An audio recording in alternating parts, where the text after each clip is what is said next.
Hello, everyone. My name is Jacob Little. I'm the head of Global Social Impact at Cornerstone. And at Cornerstone, our purpose is to power the potential of people and organizations to thrive in a changing world. And we want to become the world's leader in workforce agility solutions. And I am joined today by somebody who is an incredible leader and who has had to demonstrate her fair share of agility over the course of her life. Melissa Stockwell, thank you so much for being with us today. Can you tell us a little bit about your story and how agility has played a role in your life? Yes, definitely. So first, thank you for having me. Great to spend a little bit of time with you and just really thrilled to be part of the Cornerstone team. And a little bit about my own story. So I joined the Army out of college and was commissioned as an officer into the United States Army. I was sent to Iraq soon after that. And in 2004, I was on just a routine convoy in central Baghdad. And the vehicle I was in was struck by a roadside bomb, which, to make a long story pretty short, resulted in the loss of my left leg above the knee, which is where I am today. So definitely something I never thought was going to happen. Obstacle came into my own life that you kind of think only happens to somebody else, but this time it was me. So trying to have to kind of pivot from that, find a new normal, accept the loss of the leg, and see what I could still do with my life. And it's been 20 years now, and I can say with pure conviction that I've done more in my life with one leg than I ever would have done with two. I will be a 4-time Paralympian after Paris later this year. I have an amazing family. The opportunities, the things I've been able to do are just things I never could have imagined. And, you know, I think agility is a term that is something that when life throws something at you, or whether you're in an athletic race or in the business profession, like agility is the idea that you can be agile.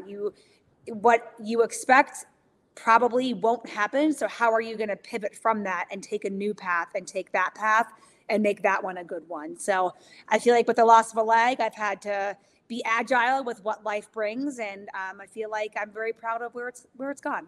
Yeah, incredible. You talk about how you've done more in your life with one leg than you ever would have done with two. And that reminds me of something I talk a lot about how our differences and the adversity that comes with being different or being faced with a difference becomes the source of our greatest strength. It does. And I think sometimes you think, yeah, I mean, I like to share with my kids, for example, who are 6 and 9, you know, we all have something different about us, right? And mine's very visual because I don't have a leg, I have a prosthetic leg, but it's taking those things and embracing them, because what makes you unique and different from everybody else is what makes the world great. So I think it's just kind of that reminder sometimes. Yeah. In my life, you know, the adversity that I faced was I had to come to terms with my own sexuality in a family and in a culture where it wasn't accepted. Yeah. And the adversity of going through that coming out process, where I lost a lot of my community, made me who I am today, and is now the reason that I do what I do. Yeah, that's I mean, that has to be tough, and it's all relative, right? Like that's something that you had to deal with. And like in my life, I feel like we all have things that we deal with, and a lot of times they're very different from each other, but they're still very similar because you have to find a way to deal with them and to move on. Yeah. Now, I imagine, you know, after this incident happened to you, you had a couple choices about how to respond. And your response could have been very different. So how did you turn that into such a source of strength for you and use it as this expansive moment versus what could have been a very different story? Yeah. So I did my rehab after I lost my leg at Walter Reed Army Medical Center. And there at the hospital, there are other soldiers that they had significantly worse injuries than I did. So I lost one leg, but the soldiers around me, some of them lost 2 legs, 3 limbs, 4 limbs.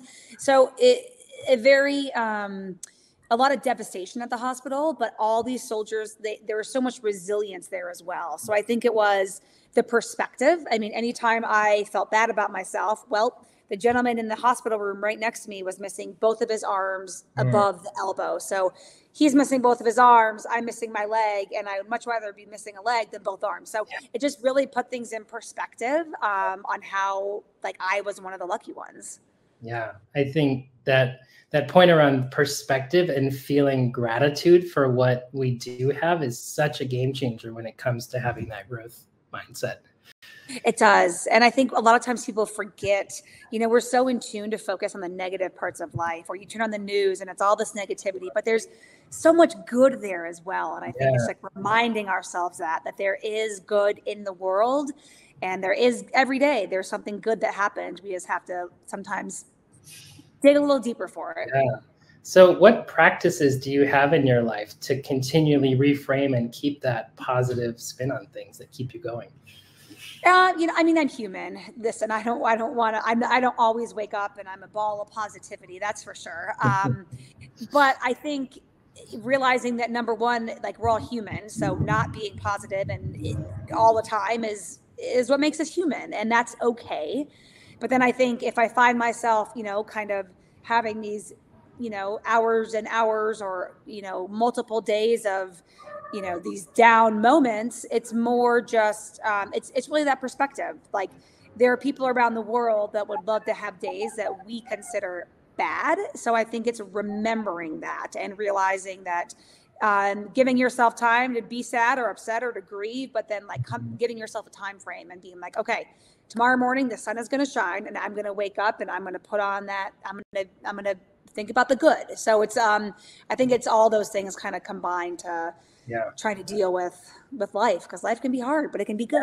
Really, I talk about, with emotions, the only way past them is through them. And I like how you talk about having to feel everything, the good and the bad. Yeah, I like that. That's very true. Yeah. So we're filming this on July 25th. Tomorrow is the anniversary of the ADA Act. I'm struck by this example of, you know, part of the ADA Act is that it mandated, in the US at least, that sidewalk crossings have sort of a ramp to go back up to the curb so that people with wheelchairs and other mobility challenges could get up on the curb.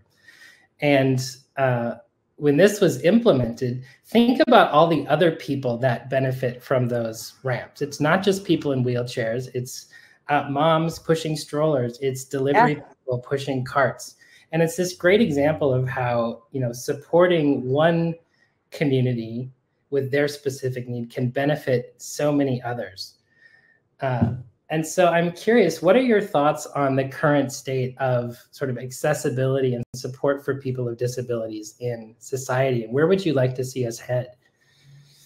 You know, I feel like if you asked from 20 years ago until now, I mean, you know, or obviously since the anniversary of the ADA Act, it's come a long way, but it still has a long way to go. I mean, you go, like, I have a prosthetic. I don't need a ramp. I don't need an elevator, but I have a lot of teammates and friends that do. They have spinal cord injuries. They're in wheelchairs, and you really see what's missing when you go out and about with friends or people that, you know, are in wheelchairs per se, or have other walkers or assistive devices. So I think I mean, having an elevator in a metro station shouldn't even be a question of if it's happening or not. It just needs to happen, because you should have access to everybody to public transportation. I think that's like one example of, I mean, there's still stores that I go into that I have to walk up multiple stairs to get into. And I understand that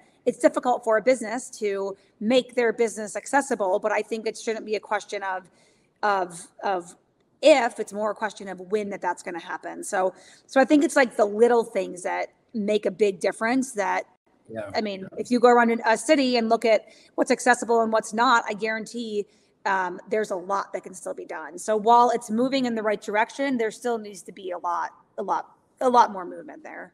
Yeah, totally. What are some trends or technologies that get you excited in the world of disability inclusion?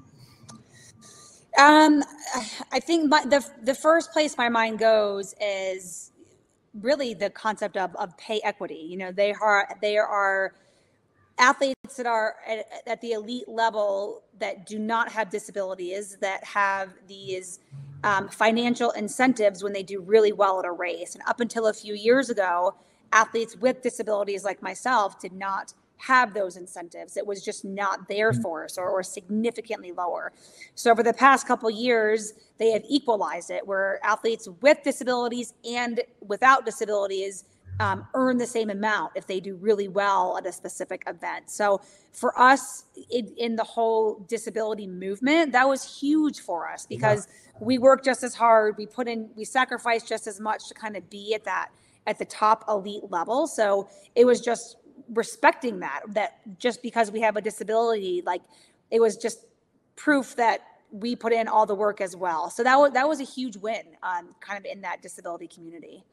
Yeah, you work just as hard. You're, as a group, you're just as talented, and you do incredible things. So pay equity is a great step forward. We talk a lot about gender pay equity, but I love this focus on pay equity across people with disabilities in the sporting world. Yeah, definitely. You must have a lot of people who look up to you, and I'm curious your thoughts on what do you hear from other people with disabilities about what you being on these big stages mean?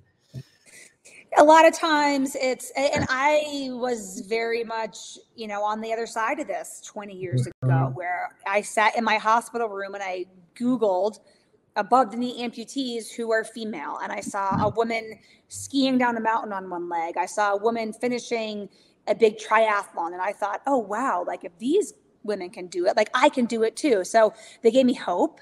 So I think a lot of times, somebody, whether they're maybe a kid with a similar disability, a lot of injured service members, adults, it's that inspiration or that hope sometimes when you don't realize what you can do, and then suddenly you see someone with a similar disability do it, and you think, oh, wow, like, if she can do it, what can I do? So it kind of gives that little bit of hope and inspiration, I think, that where it's needed sometimes. Yeah. If you can see it, you can be it. Yes. Yeah. It speaks to the power of representation. Now, did you have anybody mentoring you early on in your journey? So at Walter Reed, where I did a lot of my rehab, I think the other soldiers that went before me, they were, without meaning to, they were my mentors. There was, a gentleman who had a similar disability as I did. He was, at the hospital a few months prior to when I got there, and I saw what he was doing, and I thought, okay, in a few months, I'm going to be where he is. So I think there's kind of, mentorships all around, whether sometimes you realize them or not. Yeah. And do you mentor anyone today? So we have a nonprofit, or I co-founded a nonprofit with two friends. We get athletes with physical disabilities into the sport of triathlon. It's called Dare to Try. And we have a lot of athletes that come through, youth, adults, injured service members. And I coach, I do some training, and I think, yes, definitely am a mentor to them as well. Yeah. That's fantastic. Let's talk about your nonprofit for a minute. And this is something that's near and dear to my heart as well, because one of the reasons I joined Cornerstone is that Cornerstone has a nonprofit foundation that's been around for about 14 years that removes barriers to education for the humanitarian aid and nonprofit sector.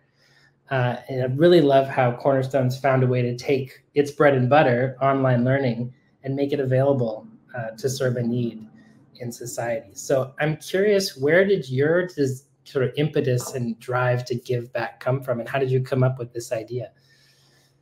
So when I think about my own story, I know that I wouldn't be here if it weren't for, people or organizations that really helped me get here.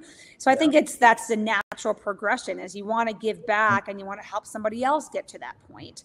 So that's kind of the idea of giving back. I mean, that's kind of that's like the beauty of the world, is like being able to give back to others. And myself as a, triathlete, as someone with a disability, and the two friends and I just realized the importance of athletics in someone's life, especially somebody with a disability. And then Dare to Try was born. That's fantastic. Thank you for doing that. Yeah. I think I love how you've really embraced your leadership role, not just as an athlete, but somebody who's a role model and somebody who wants to give back. How do you define leadership, and what lessons about leadership have you learned along the way in your journey? I think leadership is presenting yourself in a way that others want to follow. I think leadership is doing the right thing and leading by example. Even as a parent with my kids, it's, I can sit there and tell them over and over that they should do something, like something as simple as like opening the door for someone when they're behind you to pass through. But unless I do it myself and they see me do it, like that's when they actually start to do it themselves. And that's such a simple like task, but it kind of, that idea can go a long way. So I think leadership is leading by example, doing the right thing, having that natural innate ability for others. They want to follow you because they see the path of whether it's success or happiness or just joy, and they want to be that as well. So yeah, I think a lot of people have leadership qualities, and it's just kind of how they're presented. Yeah. I'm struck that the journey to be a leader isn't an overnight thing. It's a process. And sometimes our journey, we have to be agile in our journey, and we learn certain things in different phases of our life. And sometimes we're up, and sometimes we're down, and sometimes we're sideways. What have been the building blocks in terms of skills, in terms of experiences to get to where you are now? I mean, I'm sure it started, as far back as when I was younger. I was an athlete. Yeah. I was a big gymnast. I dreamt of going to the Olympics. And I think sports can be such a huge part in someone's life, especially a kid's life. It's just what it teaches you, the self-worth, self-importance, goal setting, all of that. So I think being, a high-level athlete when I was younger definitely helped kind of pave the path. But then getting into the military has values, little things like being places on time and being part of something bigger than yourself, the camaraderie behind it. And then the same thing as an elite level athlete. I think it doesn't happen overnight. You're right. It's like, so it's kind of had all these life steps along the way. And I think the more you experience, the better of a leader, because you've had these ups and downs and you've gotten through them and you've come out better on the other side, and people can see that. And I think that adds that respect. Yeah. What's an example of a really formative experience you had that really impacted you? As far as leadership goes? Yeah. I would say the one that just comes to mind is, so when I first had my first duty assignment as in the Army, I was a second lieutenant, which meant that I was an officer, and I had been an officer for all of 1 month. And I get to my duty position, and I automatically, as an officer, you outrank enlisted soldiers. And some of them had been in the military for 15, 20 years, but suddenly after my 1 day in the Army, like I outranked them.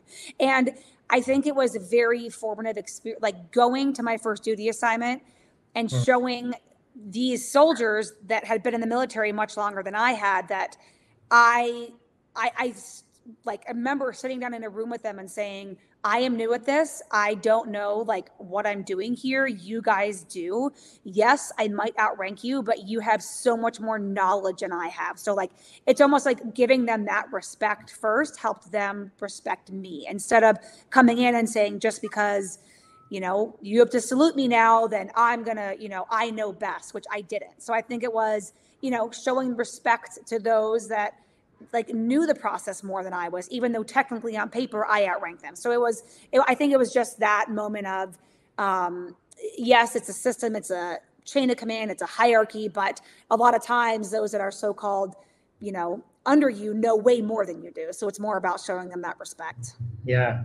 I'm struck by how vulnerable you had to be in that moment, and how vulnerability can be a leader's secret weapon. It can be, yeah. I think it's human. If you stand up and say, I did this wrong, or you admit that everyone makes mistakes. So admit that you made a mistake, admit that you made the wrong decision, and you can move on from that. And I think by saying that out loud to people, again, it's human. Yeah, you have to be vulnerable. Yeah. I think that kind of authenticity is really what sets you apart as a leader. Yeah, I would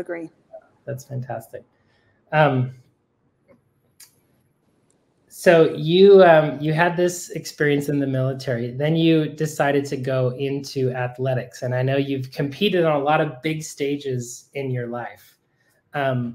What was it like to kind of set your sights so high as an athlete with a significant disability? And like, what challenges did you face along the way? I think wanting to set my sights so high and to kind of be at that top level was really proving to myself and maybe others that wanted to look on that it didn't matter if I had only had one leg. I could still get out there, set these big dreams and these goals and go for them. So I think it was just, and athletics just seemed like the natural way to make it happen and to give it a shot and see where it could go. I don't know if that just answered your question or not. Yeah, totally. Okay. We've talked about how we all have good days and bad days. Tell us a story of a time when you sort of hit rock bottom and your ambition is up here and the reality is here, and how you push through that. I'm trying to think. Do you want an athletic example or a non-athletic example? We'll go with a real life example. How about that? Something that a lot of people deal with. So I was married when I lost my leg, and then my husband and I went through a divorce, and that's very real life. That happens to a lot of people, and I hit rock bottom, and it doesn't matter.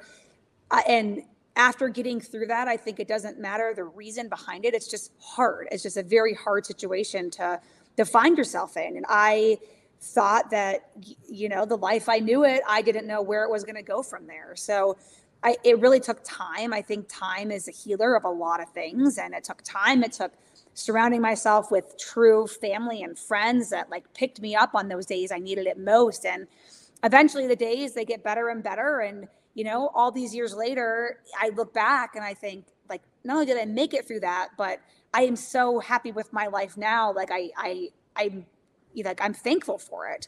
So I think like you don't realize how good things can be at those down moments, and then you get through them and you think, okay, like I got through it and I'm doing pretty good.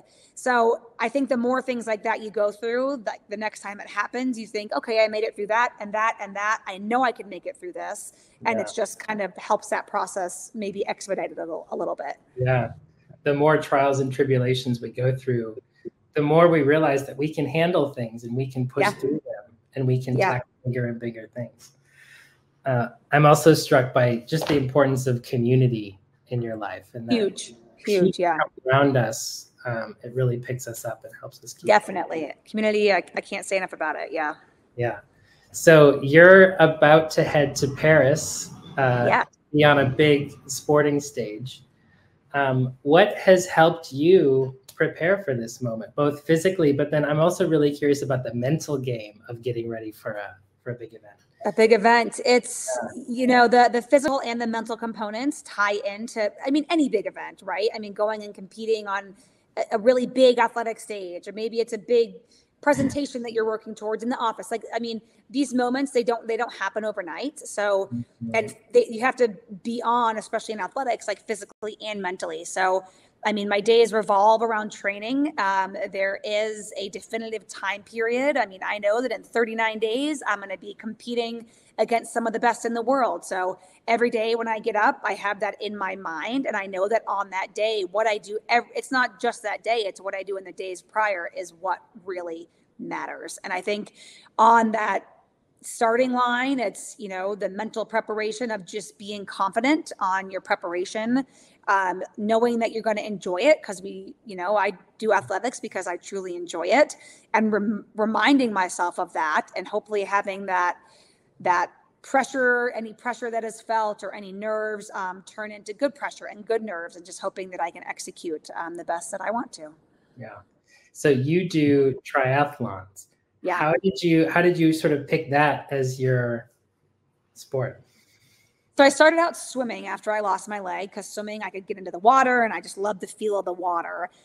And then I competed at a big event years ago in 2008, and then turned to the sport of triathlon after that, and kind of thought, okay, I know how to swim. I want to learn how to run with a prosthetic running leg, and I have a bike. So let's give this triathlon thing a try. And I tried it and I kind of fell in love with it. Let's, will you indulge me a game of lightning round? Yes. Triathlon lightning round. Triathlon lightning round, sure. Okay, so this is a this or that challenge. Okay. If you had to pick swimming or cycling? Swimming. Running on grass or pavement? Ooh, pavement, definitely. Totally, same. Swimming in open water or an indoor pool? Indoor pool. Tri-bike or aero road bike? Aero road bike. Running in the heat or in the rain? Rain. Ooh, nothing makes you feel alive more than running in the rain. Totally, +1 to that. And a flat course or a hilly course? Flat. Okay, I'm here in San Francisco. We don't have those. Yeah, you don't have flat. Cool. So as we wrap up this great conversation, Melissa, I'm curious, what message would you like to leave with our audience today about resilience, the importance of diversity, and just the agility that is makes life rich? I don't think any of us give ourselves enough credit on the things that we're capable of doing. If you would have told me all these years ago that I was gonna go to a war, lose a leg, but become an athlete and have a family and share my story, there's no way that I would have said, oh yeah, that's gonna be me. But it is, because I'm very I get to share that story. So I think it's when the opportunity presents itself for anyone to do something that you're scared of, that you're nervous to do, do it. Because chances are, not only if you think you can't do it, not only if you try, half the time, majority of the time, not only can you do it, but maybe you succeed at it. Maybe you gain some of that self-confidence. Maybe it helps you reach your next goal or your next dream, or set an even bigger, something greater on your vision board that you may have. So I think it's giving yourself the credit that you deserve, that you can get out there and be whatever it is you want to be. You have the power of choice to live whatever life you want it to be. So to get out there and really make it your own and make it what you want. Melissa Stockwell, thank you for being such an inspiring leader. Thank you for being a Cornerstone partner and for sharing your wisdom with us today. Thank you so much. Yeah, great chatting with you today, and I appreciate it.